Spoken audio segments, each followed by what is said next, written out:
So, how do you enable unknown sources on your Samsung Smart TV? Here's the truth. On most Samsung TVs, you can't just toggle it like Android. Yeah, it's a little different. But don't worry, because here's how you actually do it. First, go to Settings, and then General, and then System Manager. And then step 2, enable developer mode. Go to Samsung App Store, and then press 1, 2, 3, 4, 5 on your remote. A hidden menu pops up, and then turn developer mode on. Enter your IP address, and then restart your television.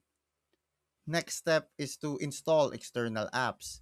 So Samsung uses Tizen OS, so no APK installs like Android.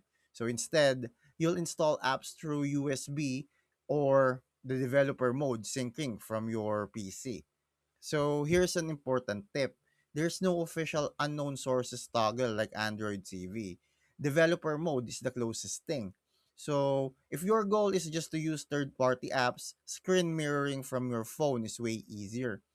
Not as straightforward as Android, but that's it. Thanks for watching. Make sure to subscribe for more useful content.